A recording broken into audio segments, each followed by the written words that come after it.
کہ میں اور آپ کی سماعت کو اس طرف لے جاؤں اور اس سماعت کے قافلے کو پھر وادی قرآن کی سیر کراتا رہوں، اس لیے کہ آپ فضائل بھی سننے آتے ہیں، مسائل بھی سننے، لیکن بقی کے قبرستان سے ڈوبی ہوئی قبر سے ایک دکھیا ماں فضائل سننے نہیں آتی، وہ مسائل سننے آتی ہے، وہ ناسموں کو جزیروں کو دیکھتی ہے جو غم حسین میں جاری ہوتے ہیں۔ شہزادی کہتی ہے بابا میرے بچے پہ روئے گا کون؟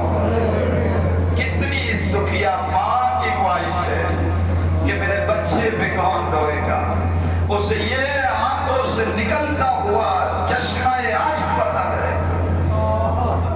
خدا کوئی غم نہ دے سوائے غم اہل بیت کے، کسی غم میں نہ رونا پڑے۔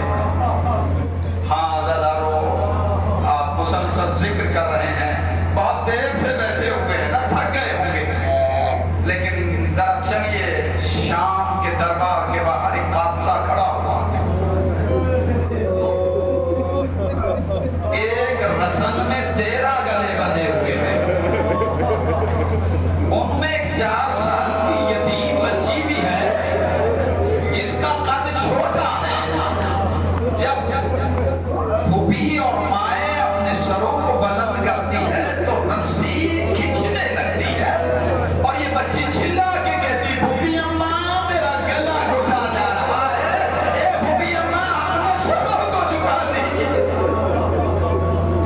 بہت تھکے ہوئے ہیں لیکن آپ پانی پی کے آئے، آپ کھانا بھی کھا کے آئے ہوں گے، بعد میں بھی آپ پانی پی لیں گے، لیکن ایک یہ بچی ہے جو اللہ تعالیٰ قد بدلنے کی صدا بلند کرتی ہے، وہ بچی کہ جس کے گلے میں رسی بندھی ہوئی ہے، آپ آزاد بیٹھے ہوئے ہیں، پنکھے چل رہے ہیں، فرش بچھا ہوا ہے، لیکن یہ بیویاں رسیوں میں جکڑے ہوئے شرابی کے دربار کے باہر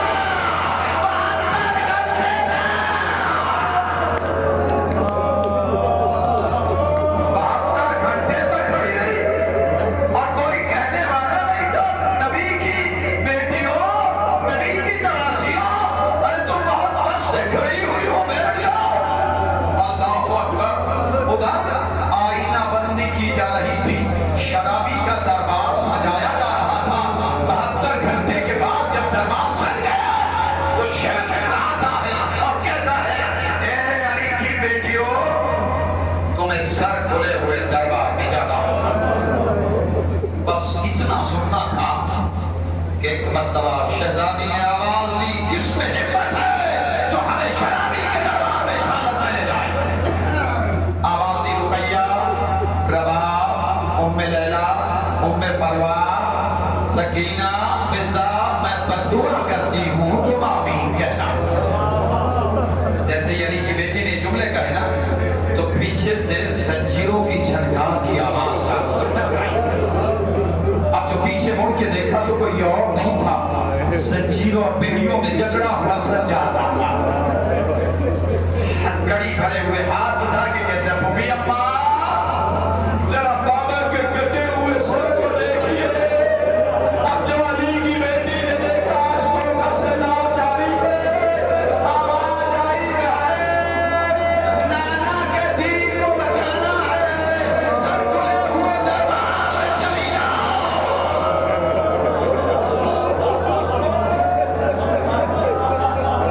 بس علی کی بیٹیوں نے سر جھکائے، شرابی کے دربار میں داخل ہوئی۔ 900 کرسیاں پڑی ہوئی تھی جس پہ ایک کثیر مجمع تھا اور علی کی بیٹیوں کے سروں پہ چادریں گئی۔ ظالم نے ایک مرتبہ دیکھا سجاد کی طرف اور وہ کہتا ہے یہ کون ہے جو زنجیروں پہ جکڑا ہوا؟ شمر کہتا ہے یہ علی ابن الحسین ہے۔ وہ کہتا ہے مجھے خبر ملی تھی کہ علی نام کے سب قتل کر دیے گئے، یہ زندہ کیسے ہے؟ کہا یہ بیمار تھا۔ وہ ظالم کہتا ہے اس کو بھی قتل کر دیا گیا۔ بس قتل سجاد کا نام سنا، عورتوں کے جھرمٹ سے ایک بیوی نکلی اور نکلنے کے بعد سجاد کے سامنے جا کے کھڑی ہو گئی، کہتی ہے کس میں جرأت ہے کہ جو زینب کے ہوتے ہوئے سجاد کو کوئی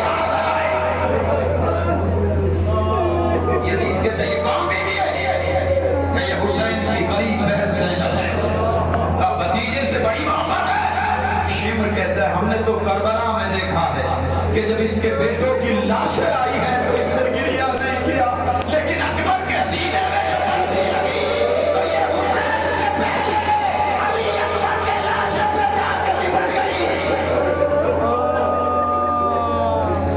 شیخ کہتا ہے بڑی محبت ہے اپنے بھتیجوں سے، کہ اس کی پوچھ پہ گھوڑے لگائے جائیں۔ بس اتنا سننا تھا کہ ایک سفید بال والی بیوی کمر جھکی ہوئی آگے بڑھے، اور آگے بڑھنے کے بعد علی کی بیٹی زینب سے لپٹ کے کہتی ہے کس میں ہمت ہے فضا کے ہوتے ہوئے کوئی شیطانی کو ہاتھ لگائے۔ وہ کہتا ہے یہ کون بیوی ہے؟ کہ یہ ان کے گھر کی کنیز ہے فضا، کہ اس کی پوچھ پہ بھی دادیاں لگائے جائے۔ بس ادادارو روتے روتے جائیں گے، اگر پہنچ گئے ہیں وہاں تک تو اکبر تو جیسے ہی فضا کے لیے اس نے جملہ کہا، فضا نے دائرہ نگاہ دربار میں ڈالی، حبشیوں کو بیٹھتے ہوئے دیکھا، کہا حبشیوں تمہاری خیرت کو کیا ہو گیا؟ تمہارے قبیلے کی عورت پہ کوئی ہاتھ اٹھا ہے اور تم یہ منظر دیکھتے رہو؟ ارے میں تمہارے قبیلے کی شہزادی ہوں، میرا نام میمونہ ہے۔ میں اتنا سنا تھا کہ ہزاروں حبشی ننگی تلواریں لے کے کھڑے ہو گئے کہ یزید کو چاروں طرف سے گھیر لیا۔ یزید اگر ہمارے قبیلے کی عورت پہ کسی نے ہاتھ اٹھایا یا پھر ان کی تبلیغاں بہ جائیں گی۔ بھئی یہ وہ وقت تھا کہ جب زینب کو اپنا غریب بابا یاد آیا، ایک مرتبہ نے جب تعارف کیا، ارے قریب نے آواز دی، تو ہزاروں بدر کے لیے ارے آپ کی بیٹیاں شرابی مانوا چاند سرور نہیں، موتی مدد کرنے والا نہیں۔